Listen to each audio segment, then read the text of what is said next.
მოგესალმებით ძვირფასო ტელემაყურებელო სტუდიიდან გზაგასაყართან ჩვენ ვაგრძელებთ გადაცემათა ციკლს ბიბლიური გზაჯვარედინები სტუდიაში სტუმრად მოვიცვიეთ გიორგი გვასალია მოგესალმებით გიორგი დიდი მადლობა მოგზაურობისთვის მაყურებელს კი შევახსენებთ რომ ჩვენ საუბრობთ უკვე სოლომონ მეფის გამეფების პერიოდზე ეს არის მესამე მეფეთა მეცხრე თავი შეგიძლიათ შესაბამისი ტექსტი აქ წაიკითხოთ დღეს ვისაუბრებთ სოლომონ მეფის პოლიტიკაზე შინაურ პოლიტიკაზე და საგარეო პოლიტიკაზე გიორგი სოლომონ მეფე ცნობილი არის როგორც ერთ-ერთი მნიშვნელოვანი ფიგურა ისრაელის ისტორიაში.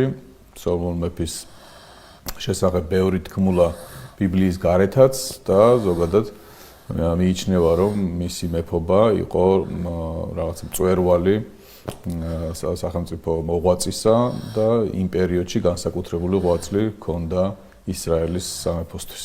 აბსოლუტურად მართავს ბრძანებთ. მამა ანდრია ჩვენ ბევრი თქმულება გვაქვს, ბევრი გარდამოცემა გვაქვს სოლომონთან დაკავშირებით, მაგრამ როგორც საეკლესიო დამოკიდებულება ითვალისწინებთ ჩვენ ამ გარდამოცემებს, თქმულებათა რაღაც მთლიანობას ღებულობთ იმდენად, რამდენადაც ან იმ ნაწილს, ან ნაწილიც ეთანხმება და არ ეწინააღმდეგება წმინდა წერილის თხრობას. რაღაცა მთლიანობაში უნდა ავიღოთ ეს ყველაფერი და ყურადღება მივაქციოთ იმას რაზეც გაკვლიოთ საუბრობდით დავითთან დაკავშირებით, მაგრამ ასეთი სიღრმისეული წვდომა და ანალიზი არ ქონია. არა აქვს ეს წმინდა წერილსაც და იმ გარდამოცემათა სიუხვესაც, რომელიც ამ პიროვნების გარშემო ტრიალებდა ის სოლომონთან ცოტა სხვა ვითარება. მოდით დავიწყოთ საშინაო პოლიტიკით, ანუ ჩვენ რამდენიმე დეტალი უნდა გავაერთიანოთ და მთლიანობაში წარმოვადგინოთ ეს ყველაფერი. თუ შეიძლება სანამ გავაგრძელოთ ვიტყვით რომ მაყურებლისთვის რომ ისრაელში არაისრაელის ხალხი ვინც დარჩა ესენი მხოლოდ ბეგარით დაიტვირთნენ ხოლო ისრაელებსო არ ბეგრავდა არამედ ყავდა როგორც სამხედრო ნაწილი ეს ჩანს რომ უკვე დიფერენცირება ხდება თუმცა ხაზგასმით არის ნათქვამი რომ არ მოწყვიტა, არ განდევნა ეს ხალხი, არამედ დატოვა. ანუ სრულიად შესაძლებელი იყო იმ პერიოდში, რომ მეფეს არა ებრაელი ხალხი განედევნა, დევნა ყოფილიყო მათზე და გაეწმინდა ამ კუთხით, მაგრამ სოლომონი ამას არ აკეთებს. თუმცა აქ ისიც არის მნიშვნელოვანი, რომ გამოყოფილი არის, რომ სამხედრო ნაწილში ვინ ყავდა. ყავდა თავისი ერის წარმომადგენლები, რომელიც ბეგარისაგან განათავისუფლა. რომელიც ბეგარისაგან მათი ბეგარა გულისხმობდა სამხედრო მსახურებას. ამაში ასე თქვა ამის ნაცვლად რაღაც ელიტასავით იგულისხმებოდა რომ სამხედრო მსახურება არის ელიტარული. ეს ძალიან საინტერესო დეტალს მიაქციეს მამა ანდრია ყურადღება ვინაიდან ის პოლიტიკასაც სოლომონი ატარებდა თავის თავში გულისხმობდა ისრაელიანთა როგორც აბრაამის მემკვიდრეთა განსაკუთრებულობის ხაზგასმას. განსაკუთრებულობის ხაზგასმას. აი ჩვენ უკვე სოლომონის მეფობიდან ხვდებით მისიის პოლიტიზირების ცდელობას. არ ვიტყვით რომ დავითთან ეს ასე არ იყო. არ ვიტყვით რომ საულთან ეს ასე არ იყო. მაგრამ ის გამოხატულება და ის აქცენტები რაც სოლომონთან აქვს ეს ასეთი აქცენტირებული ნამდვილად არ ყოფილა. და რას გულისხმობთ ამაში? გულისხმობთ იმას, რომ ეს ერი არის განსაკუთრებული ერი და ეს მართლაც ასია. ამას თავისი მისია აქვს. ქრისტიანულ პერიოდში უდიდესი და უმნიშვნელოვანესი მისია აქვს და ეს მისია გულისხმობს შენახვას, დაცვას და გავრცელებას იმ მესიანური მოლოდინისა, რომელიც კაცობრიობას უნდა ჰქონდეს. ჩვენ წმინდა წერილში ყველა პრობლემა, რომელიც წარმოდგენილია ისრაელის შიგნით, განვიხილავთ არა მარტო როგორც სამეფო შიგნით არსებულ პოლიტიკურ სოციალურ კრიზისს, არამედ როგორც ძველი აღთქმის ეკლესიის შიგნით მიმდინარე ძალიან მძიმე პროცესებს. რატო? იმიტომ რომ ამ წიაღში უნდა მოხდეს რაღაცა ისეთი, რაც დაცემული ძალისათვის აპრიორი მიუღებელია. დაცემული ძალა ჩვენ აი ბიბლიის თხრობაში ეს ძალიან მნიშვნელოვანია და ამას ხაზი უნდა გაუსვათ, როდესაც ბიბლიას ვკითხულობ და იქ მიმდინარე პროცესებზე გვაქვს საუბარი. აქ საუბარი არ არის მხოლოდ იმასთან დაკავშირებით, ღმერთთან რა კავშირი აქვს ისრაელს, ან ღმერთს რა კავშირი აქვს ისრაელთან. ამ ურთიერთობის მიღმა არის მეორე ურთიერთობაც. დაცემული ძალა როგორ იბრძვის ამ კავშირის მოსასპობად, დაცემული ძალა როგორ იბრძვის ამ სამეფოს დასაქცევად, დაცემული ძალა როგორ იბრძვის იმისათვის, რომ ის საშიშროება, რომელიც საშიშროებაც ხაზგასმით ითქვა ჯერ კიდევ დავითის პერიოდში, რომ ამ გვარიდან უნდა მოვიდეს ის, რომლის საყდარი შეუძრავი იქნება, ეს დაცემული ძალისათვის არის ბრძოლის ველი, სადაც მან და გაანადგუროს ყველაფერი ისეთი, რაც მისთვის პოტენციურ საშიშროებას წარმოადგენს. ამიტომაც, როდესაც მაცხოვარი ბრძანებს, რომ ცხოვრება იუდეველთაგან არს და ამას ეუბნება სამარიტელ დედაკაცს, ამ სიტყვებში ძალიან ღრმა აზრიდებს, ამ ხალხის მისიადებს, ამ სამეფოს მისიადებს, ამ ეკლესიის მისია იგულისხმება. და ამიტომაც როდესაც ხაზგასმა ხდება მის განსაკუთრებულობაზე, როგორც ამ მისიის მატარებელზე.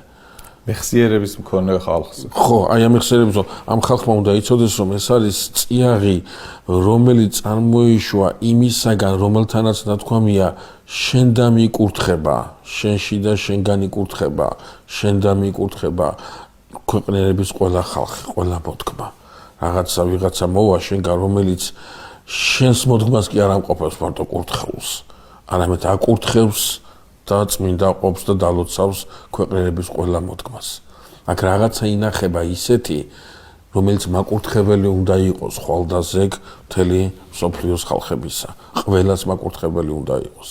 პავლე მოციქულიც აქცევს ამას ყურადღებას, რომ ზეთისხილია ისრაელი, რომელსაც დაეპყრო ველური მცენარე. ხო, აქედან მოდის ეს მის განსაკუთრებულ მისიას ისიც ხაზს უსვამს.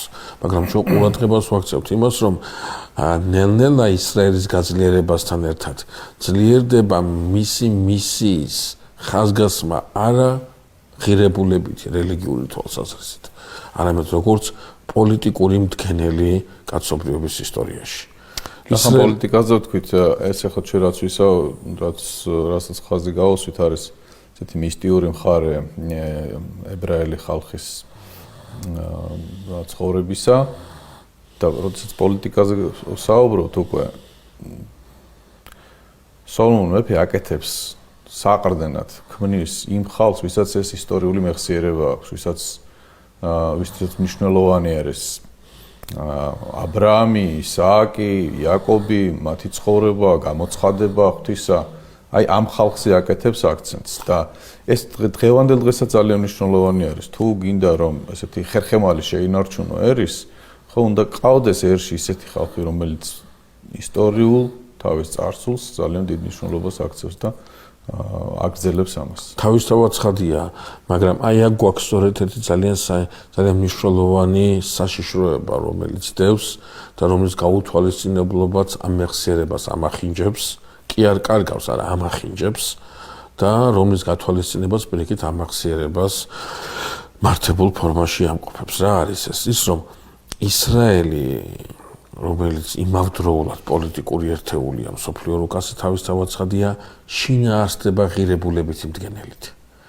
მისი არსებობა, მისი ძლიერება განპირობებულია სწორედ იმ ლოცვით, რა ლოცვად სოლომონმა აღავლინა ტაძრის კურთხევის დღეს, რომ აქედან უნდა იყოს მოქცეული კაცობრიობის სახე, აქედან უნდა იყოს მოქცეული კაცობრიობის მზერა და მარტო აბრაამის მოდგმის წევრმა კი არა, უცხოტომელიც, რომელიც მოვა და მიმართავს ამ ღმერთს, იმისიც უნდა შეისმინოს ღმერთმა. ეს არის სოლომონის ლოცვის ყველაზე მნიშვნელოვანი და მესიანური ხაზი.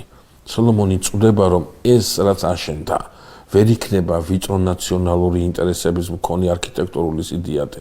აქ რაღაცა მეტია, ვიდრე იერუსალიმში აღდგენილი და ის აქვე აშენებული ტაძარი.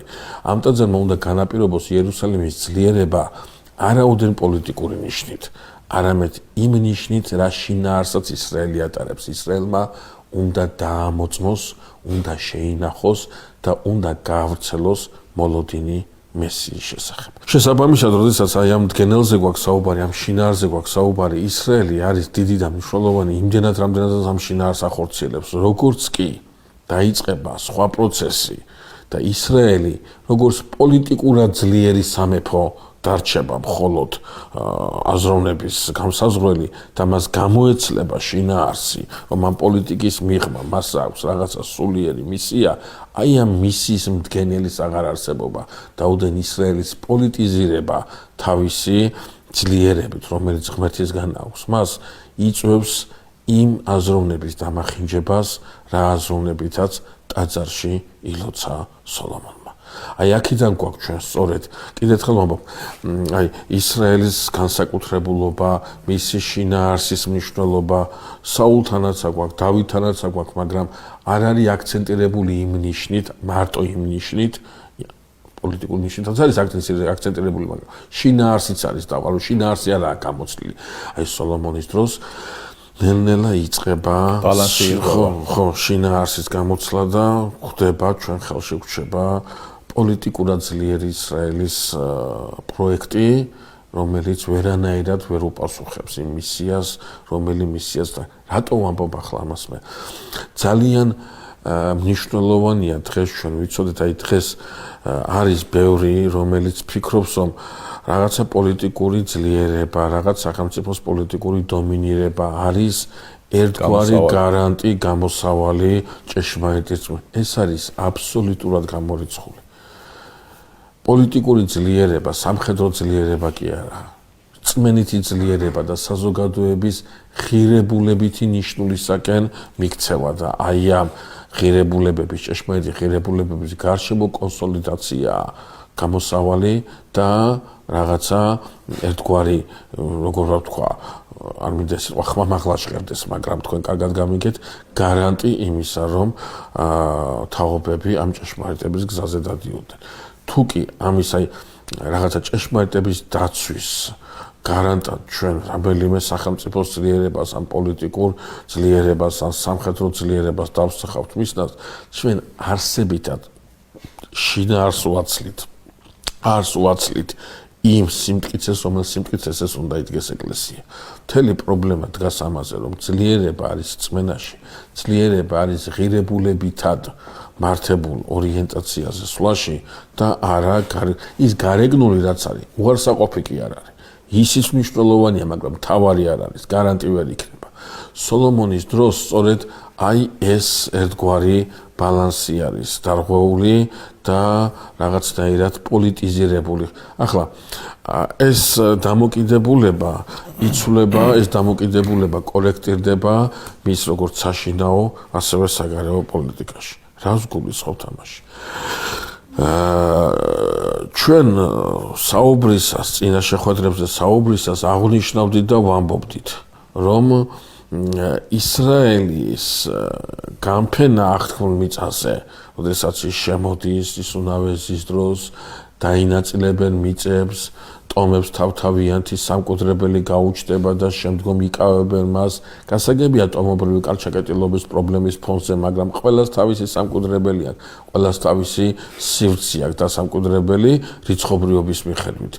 ეს თავისთავში გულისხმობდა იმის, რა ქვია, ისრაელის ადმინისტრაციულ დაყოფას ბუნებრივი რამ წესით, ისე როგორც ის განალაგა, ასე ვთქვათ ღმერთმა.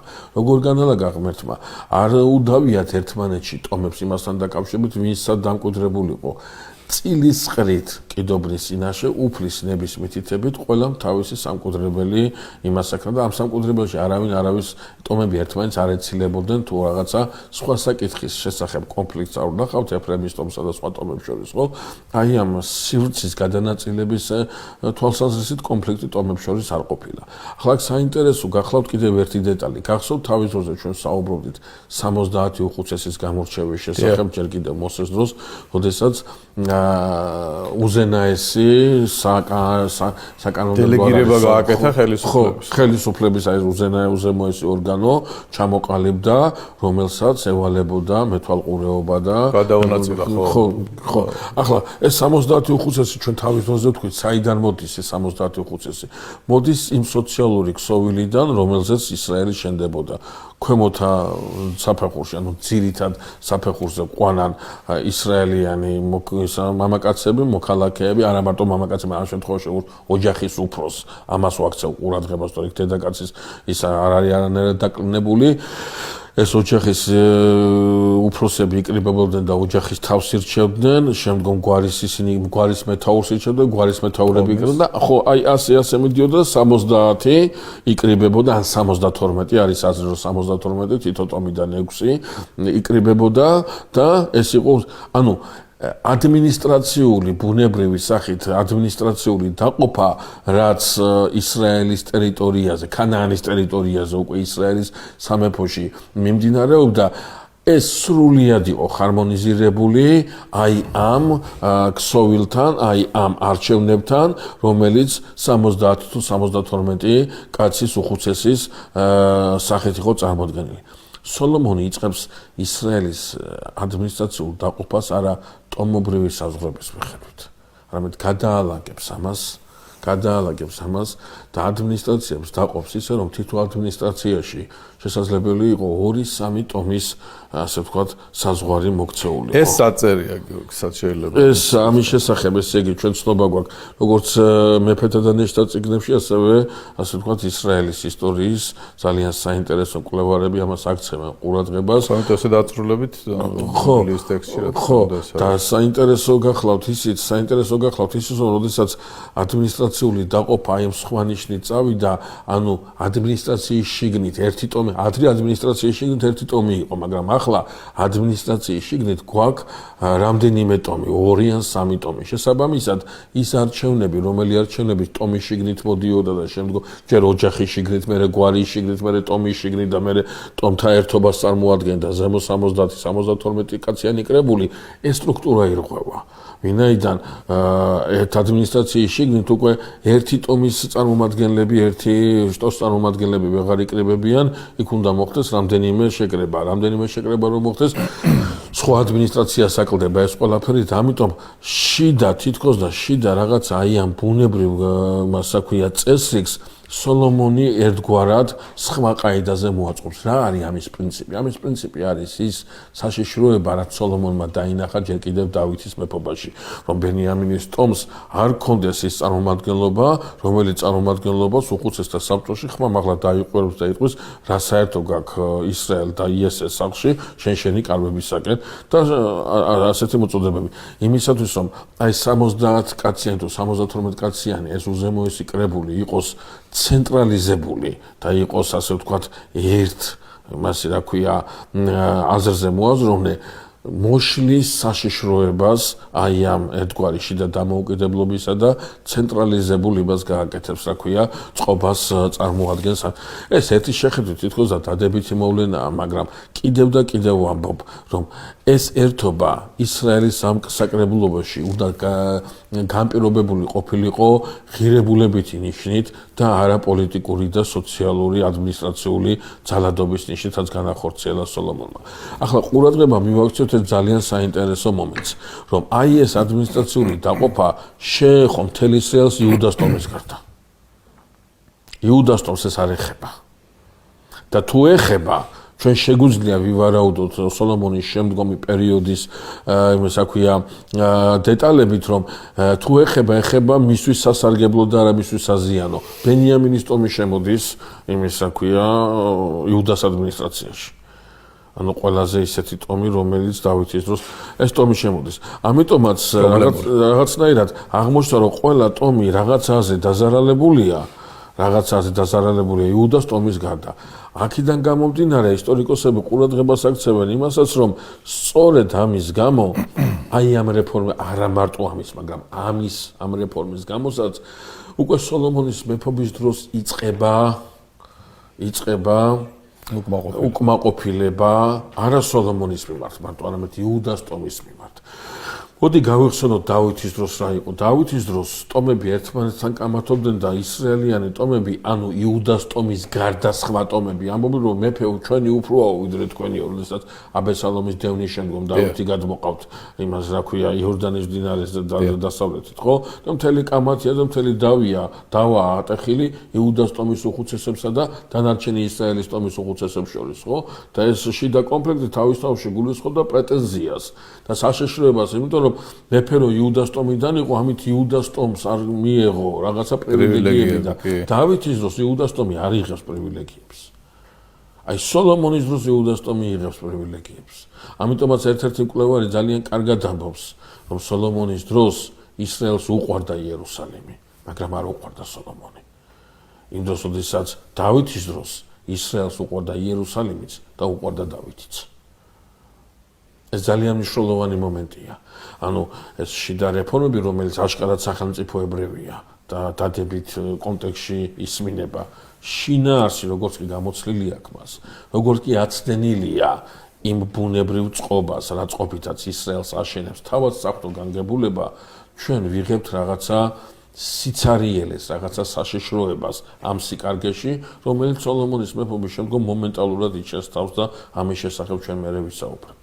ახლა ამას თავისი გაგრძელება აქვს იმ თვალსაზრისით, რომ სოლომონის ძლიერი სამეფო, რომელთან დაკავშირებითაც დათქვამია, რომ ვერცხლი ქვებს გაუტოლაო.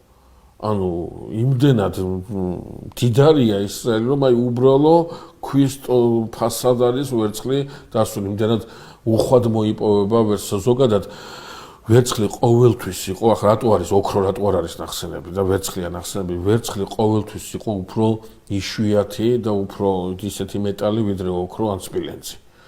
აი ვერცხლის დღევანდელ დღემდე ხო ეს საფონდო ბირჟაზე ვერცხლის სხვა საზომი აქვს, სხვა ფასი აქვს, სხვანაირად იზომება და ძალიან ისეთი ყოველთვის მნიშვნელოვანი მეტალი იყო. და როდესაც წმინდა წერილი საუბრობს სწორედ ვერცხლზე და ამბობს მის იმდენად დიდ სიუხვეზე, რომ ქვებს ჰქონდა, ის უბრალო ქვებზე იყო გატოლებული, ამასთან დაკავშირებით საუბარია, რომ ისრაელი მართლა ზღაპრულ, მართლა ენით აუწერელ, მართლა გონებით წარმოუდგენელ ფუფუნებაში და სიმდიდრეში ცხოვრობს. მაგრამ ცოტა მოგვიანებით სოლომონის მეფობის შემდეგ მომენტალურად დაფიქსირდება ძალიან საინტერესო რამ. ხალხი იტანჯება ბეგარისაგან და არა მარტო ისინი, რომლებიც ისრაელიანი არ არიან. აქ ძალიან დიდი მნიშვნელობა ეძლევა იმას, რომ სწორედაც რომ ისრაელიანებიც იტანჯებიან ამ იმისაგან. მოდი ყურადღება მივაქციოთ ეს ძალიან მნიშვნელოვან დეტალს. რასთან დაკავშირებით არის საუბარი? საუბარია იმასთან დაკავშირებით, რომ ამ ძალიან დიდმა ზღაპრულმა სიმდიდრემ ისრაელში გააჩნდა რაღაცა ისეთი, რაცაც ისრაელი აქამდე არ იცნობდა. ეს იყო სოციალური საფეხურების ძლიერი განსხვავება ერთმანეთისაგან. ისრაელში გაჩნდნენ ძალიან ღარიბები და ისრაელში გაჩნდნენ ძალიან მდიდრები. ძალიან აი საშუალო ფენა უფრო იყო წარმოდგენილი ისრაელში აქამდე, მაგრამ აი ახლა აქ საშუალო ფენა ნელ-ნელა ვიწროვდება და ყავს ძალიან ღარიბები და ყავს ძალიან მდიდრები. დიდი ხნის პრობლემა ყოფილა ეს საზოგადოებაში. ხო, არა, ეს ძალიან დიდი სოლომონის სამეფოში ეს მდიდარდა, ესეც სამეფოში ეს აშკარ. ახლა ამის მიღმა რა ეგზნობა კიდე? რას აქცევენ ყურადღებას კვლევრები? კვლევრები ყურადღებას აქცევენ იმას, რომ აი ამ სოციალურმა ღრმა დიფერენცირებამ და განსხვავებულობამ გამოიწვია ის, რომ ამ მდიდრებისაგან ეს ღარიბები განიცდიან მეტ ჩაგვრას, ვიდრე ეს სხვა შემთხვევაში შეიძლება ღარიბს ქონოდა მდიდრისაგან. სხვა სახის, სხვა ტიპის ჩაგვრა გაჩნდა ისრაელში და ამ ჩაგვრაზე როცა გვაქვს საუბარი, გვახსენდება ისრაელის კანონმდებლობა, რომლის თანახმადაც ყოველ მე-7 ან ყოველ საიუბილეო წელიწადში აუცილებლად ვალებისაგან ხდებოდა პატიება, ხდებოდა განთავისუფლება, ისრაელი თავიდან იწყებდა ეკონომიურ ცხოვრებას, პოლიტიკურ ცხოვრებას. ერთგვარი გადახალისება ხდებოდა იმ დაგროვილი პრობლემებისა და ეკონომიური თუ სოციალური პრობლემებისა და ჩანს სოლომონის დროს მდიდარი ყველაფერს აკეთებს იმისათვის, რომ მე-7-იან საიუბილეო წელმა არ მოუსწროს და ღარიბისაგან რაც შეიძლება მაქსიმალური მისაღები მიიღოს და ეს კიდევ უფრო ართულებს და ამძიმებს ისრაელში ამ სოციალურ მდგომარეობას. ერთი ძალიან საინტერესო დეტალი, რომელსაც წმინდა წერილი ასევე გვაუწყებს, გახლავთ ის, რომ სოლომონ მეფე იმ შენელობის და იმ დიპლომატიური მეგობრობის წილ, რომელიც მას ტვიროსის მეფე ხირამთან გააჩნია, ის რაღაცა ქალაქებს გადასცემს, ჩრდილოეთით ქალაქებს გადასცემს. რომელიც არ მოეწონება. არ მოხოჩავა ახლა ეს მეფე რომ ნახავს რამაჩუკა სოლომონმა და ყოველად უვარგისი ქალაქები აჩუკან, საშინლად 20 ქალაქი. ხო, რაღაცა და ესე ქვია, ქაბულს უწოდებს, ანუ უვარგისა ადგილებს უწოდებს. ეს ამაჩუკე ძმაო ეუბნება და ნუ სოლომონი ეუბნება, ნუ თითქოს და ეს აღარ გრძელდება იქ მაგრამ პასაჟი ასეთია, რომ საჩუქარს ის არ გაესინჯება, ხოკვილი არ გაესინჯება ნაჩუქარს ხელს და რაც მოგეცა იმით იყავი კმაყოფილი. თუმცა სოლომონიც მისგან ძალიან ბევრ საჩუქარს იღებს. თავისთავად ცხადია, მაგრამ მერეც გრძელდება ეს. ხო, მაგრამ აქ საინტერესო რა არის მამანდრე, იცით? კანონით რჯულით კატეგორიულად იგრძელება. მიწა გადავიდეს გვარიდან გვარში, ტომიდან ტომში, არამსთულ ქვეყნიდან ქვეყანაში. ეს მიწა საფრთხო მიწაა. ამიტომ იყო ლევირატის ქორწინება. ლევირატის ქორწინება რას გულისხმობდა? თუ კი მამაკაცი გარდაიცვლებოდა, ისე რომ მას შვილი არ ეყოლებოდა, უშვილო აი მის ქვრივ ცოლსთან უნდა დაწოლილიყო მისი ძმა. და მის სახელზე დარჩენილიყო. ხო, რატო? იმიტომ რომ ამას ბავშვი გაუჩნდებოდა, ეს მიცვალებული სახელზე იწერებოდა, რატო იწერებოდა მიცვალებული სახელზე? ვინაიდან გარკვეული პერიოდის შემდგომ, როდესაც სრულწლოვანი გახდებოდა, მას უნდა ემემკვიდრა ის მიწა, რა მიწაც ჰქონდა მის გარდაცვლილ მამას. პრობლემა მის უშვილობაში იყო არამდენად ის, რომ შვილი არ ყავდა, არამედ ის, რომ მიწას მემკვიდრე და ეს მიწა სხვაგან უნდა გადასულიყო. თუ ეს მიწა სხვაგან უნდა გადასულიყო, მაშინ ამას სპეციალური, ასე ვთქვათ, კომისიის დადგენილება ჭირდებოდა, რომელიც შემდგომ ვეღარ გასაჩივრდებოდა. ჩვენ ასეთი მაგალითები რამდენიმე გვაქვს წმინდა წერილში, ღრუთან დაკავშირებითაც გვაქვს ასეთი მაგალითი, შემდგომ მეფეთა წიგნში გვექნება ასეთი მაგალითები, როდესაც მიწის აი ეს კონტროლი საკმაოდ ისეთია მკაცრია და რჯული ამის განსაკუთრებულ ყურადღებას. რატო? რომ რჯულის მიხედვით ამას მივაქციოთ, მანდრია ყურადღება, რომ ისრაელი განიხილება არა ისრაელის მიწა, არამედ ეს არის მიწა, რომელიც ღმერთმა მისცა მათ. ღმერთის საფრთხო მიწაა.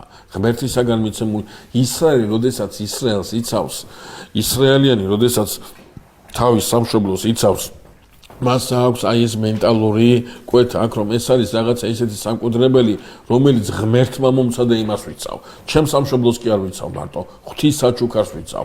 ეს იყო სხვათა შორის ჩვენი ქართული ერთობის წინაპრების გააზრებაშიც, რომ ისინი იცავდნენ არა მარტო თავის ეზოს და კარს, არამედ რაღაცა საღვთისმშობლოს, რაღაცა ისეთს, რომელიც იწილხვედრა ღვთისმშობელმა და ამის განიავება, ამის დაუცველობა, ამის ბოულელობა არაფრით არ შეიძლება და ეს მისთვის არ იყო მხოლოდ სამხედრო პოლიტიკური აქტი, ეს მისთვის ღირებულებითი, ზნეობრივი და რელიგიური აქტი იყო.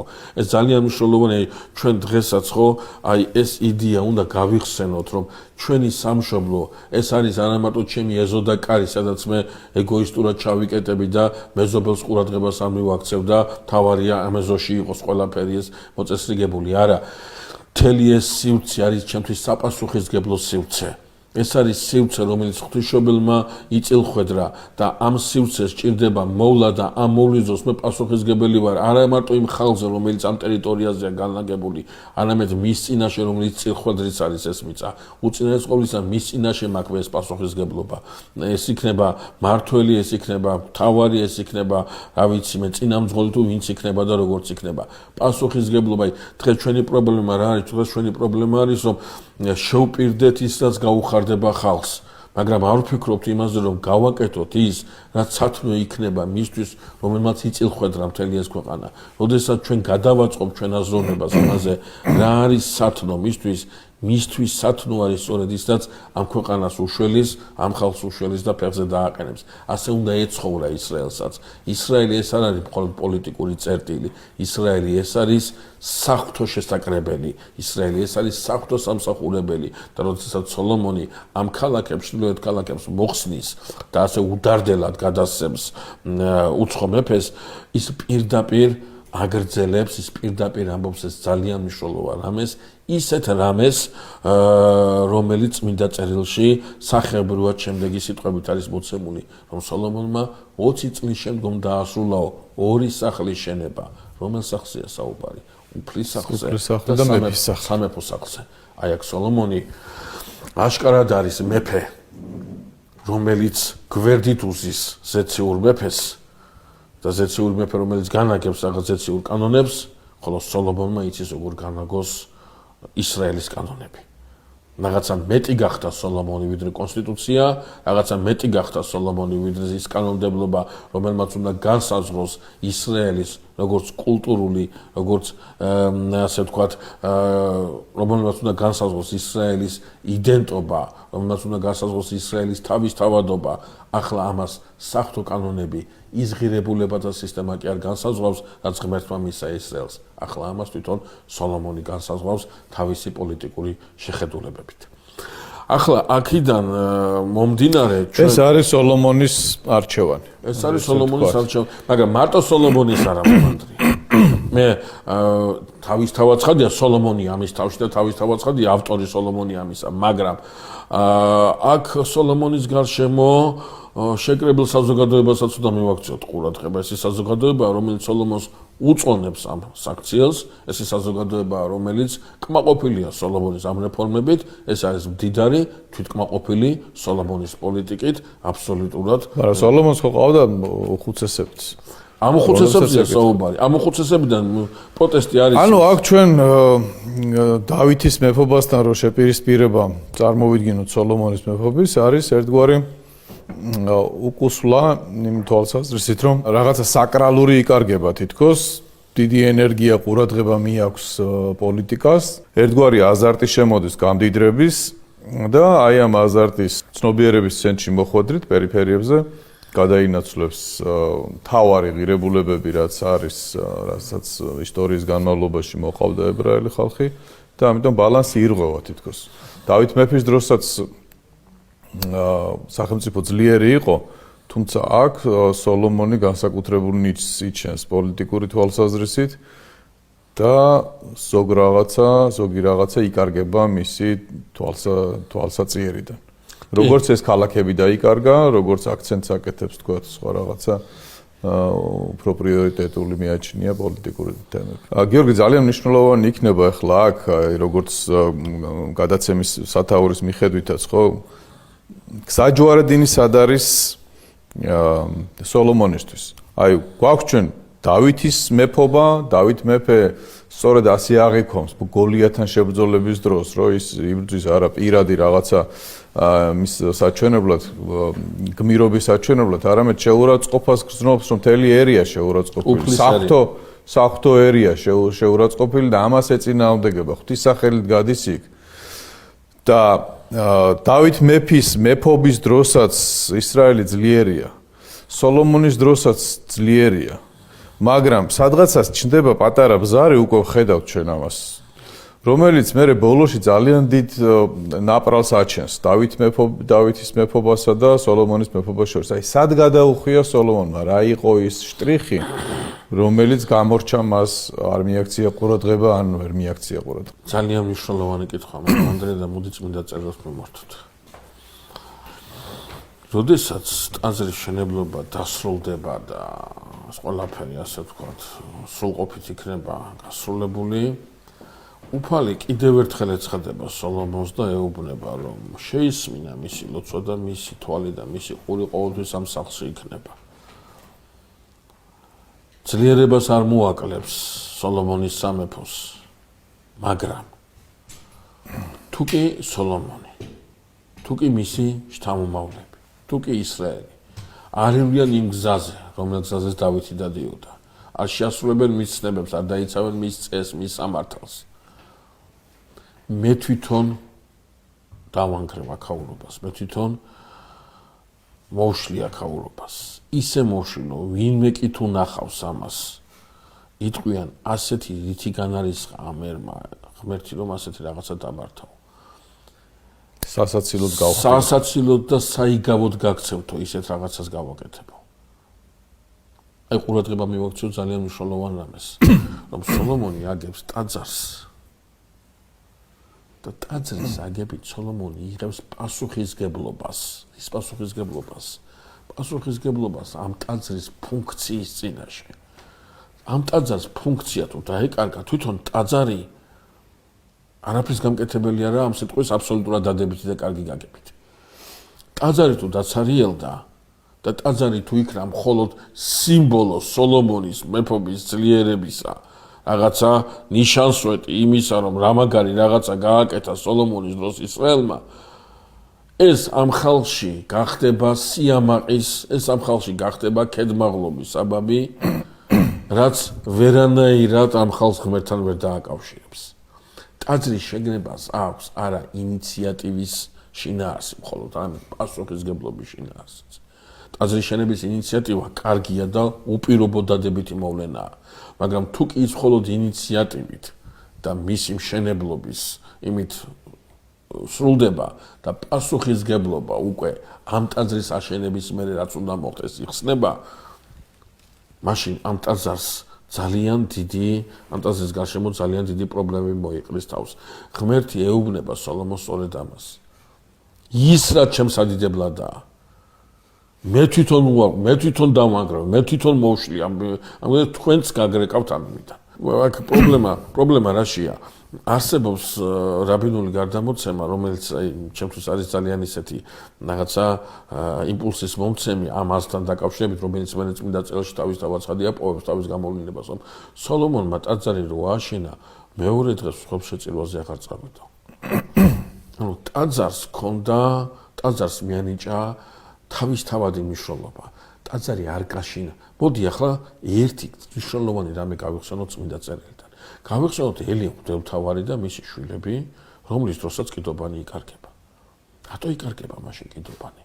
მაშინ კიდობანი იმიტომ იკარგება, რომ კიდობანი როგორც სიწმინდე თავისთავად მნიშვნელოვან იმას აქვია საგანს წარმოადგენს და უგულებელ ყოფილია ამ სიწმინდესთან ურთიერთობის აუცილებელი შინაარსი. ელია მღვდელმთავრის შვილები, მთელი სამღვდელოება, მთელი ისრაელი გარყვნილებაშია ჩავარდნილი. იმედი აქვს, რომ რაღაცა კიდობანი უშველი, ესენი გააგრძელებენ არასწორ ცხოვრებას, ესენი გააგრძელებენ არასწორ აზროვნებას და რაღაცა კიდობანი დაეხმარება მათ. დატოვებს კიდობანი და ფილისტიმელებთან წავა. ზუსტად იგივეს ეუბნება აქ ღმერთი. ზუსტად იგივეზეა აქ საუბარი. ეს ტაძარი კი არ არის გამსაზღვრელი იმისა, რა ურთიერთობაც მე და თქვენ უნდა. ეს ტაძარი არის ფუნქციის მიმღებელი. თორე გამსაზღვრელი არის ის ურთიერთობა, რა ურთიერთობაც ისრაელს უნდა კონდეს ჩემთან ამ ტაძრის გარეშეც. პრობლემა იწყება სწორედ აქედან. როდესაც მე რაღაცის მედიდურობით, რაღაცის ქედმაღლობის ხაზგასასმელად, რაღაცა არქიტექტურულ რაღაცას იმას ვქნი, რაღაცა აქ აღარ არის ჩემი გული, არ არის ჩემი რწმენა, არ არის ჩემი მსახურება, ჩემი პიროვნების კი არა, საზოგადოების, ერთობის. ამას ვნახავთ რას მოიტანს ეს შემდგომში. თავისთავად ცხადია. როგორ ნაპრალს მოიტანს, აქ მახსენდება სწორედ რითიც ამ გადაცემათა ციკლს ვიწყებდით, მაშინ ამბობდით ნამდვილი მსახურება და იმიტაცია მსახურებისა, ისევ იქ მივდივართ, ისევ იქ ბრუნდებით, როდესაც ადამიანები ზოგჯერ ერი ივიწყებს, რას იკეთე უქნა ღმერთმა, მათ მამაპაპას და აქ გავიხსენოთ, რითი იწყებდა ლოცვას სოლომონი ღვთისწინაშე, რა ითხოვა, რა შეპირდა ღმერთი და დაავიწყდა მასაც თავისივე ლოცვა, თავისივე სიტყვები და ის ძღვენი, რაც ღმერთმა მისცა და თქვათ აქ, რომ მას არ უთხოვია სიმდიდრე, არ უთხოვია მტრების სულები, არ უთხოვია განდიდება, მან ითხოვა სული, გული გონიერი და უფალმა უთხრა, რომ რადგან ისინი არ ითხოვე, მოგცემ რაც ითხოვე და სიმდიდრესაც და ძლიერებასაც გაჩუქებ როგორც მეორადი რამ. და ჩვენ ხშირად გვისაუბრია, რომ ყველაფერი კარგია, რაც ცხოვრებაში გეძლევა, უბრალოდ თუ დაგავიწყდა, რომ სათავეში ღმერთი უნდა იყოს და შეატრიალეს პრიორიტეტები, თუ გადაალაგე პრიორიტეტები, მაშინ ეს ყველაფერი ირევა და ვეღარ იგებს ადამიანი რის გამო რა დაიკარგა. აქაც სწორედ ეს გვაქვს, პრიორიტეტი დაიკავა სხვა რაღაცამ. ის რაც მეორადი საჩუქარი იყო ღვთისაგან, არ უთხოვია სოლომონს. აჩუქა ღმერთმა ისიც. და მისი ყურადღება მიიპყრო სრულიად ამან და გულებელ ყო ყველაზე მნიშვნელოვანი საფრთხო და დარიგებები. ხო, ჩვენ ხედავთ ციტე, ჩვენ ადრე ვამბობდით, რომ მანდრიად ალბათ დღეს უნდა და ეს იყო ეს არის გზაჯვარედინი, რომელზეც გადაუხვია. ხო და ჩვენს დღევანდელ დღეს, ჩვენთვისაც დღევანდელ დღეს ეს ძალიან მნიშვნელოვანი უნდა იყოს, რომ ტაძარში თუ არა მაქვს მე ტაძარში თუ არა მაქვს მე ის ურთიერთობა რა ურთიერთობასაც მე კი არ ვთავაზობ ხმებს არა ღმერთი თავაზობს მე ამას მივაქციოთ ყურადღება ჩვენ ნახავთ მე სოლომონის ტაძარი კი არ დაცარელებული მაგრამ ამ ტაძრის გარშემო ისეთ რაღაცები გაკეთდა რომ ჯობდას ისიც არ ყოფილიყო და ესეც არ ყოფილიყო ჩვენი გადაცემის დრო იწურება გიორგი ამ თემაზე კიდევ შეიძლებოდა ბევრი იმპროვიზაცია და გახსენება სხვადასხვა ადგილების ბიბლიიდან არა რაც იგივე შინაარს ცხადყოფდა მაყურებელს დავემშვიდობები ბანდლობას მოგახსენებ ამ საუბრისთვის მაყურებელს დავემშვიდობები მომავალ შეხვედრამდე შემდეგ გადაცემაში ჩვენ კვლავ სოლომონ მეფის მეფობის პერიოდზე ვილაპარაკებთ და უკვე უფრო ცხადი გახდება განსხვავება დავით მეფის მეფობასა და სოლომონ მეფის მეფობას შორის და ეს ნაპრალი რაც დღევანდელი საუბრის დროს გამოიკვეთა უფრო თვალსაჩინო და უფრო ფართე გახდება. მომავალ შეხვედრამდე კარგად ბრძანდებოდეთ.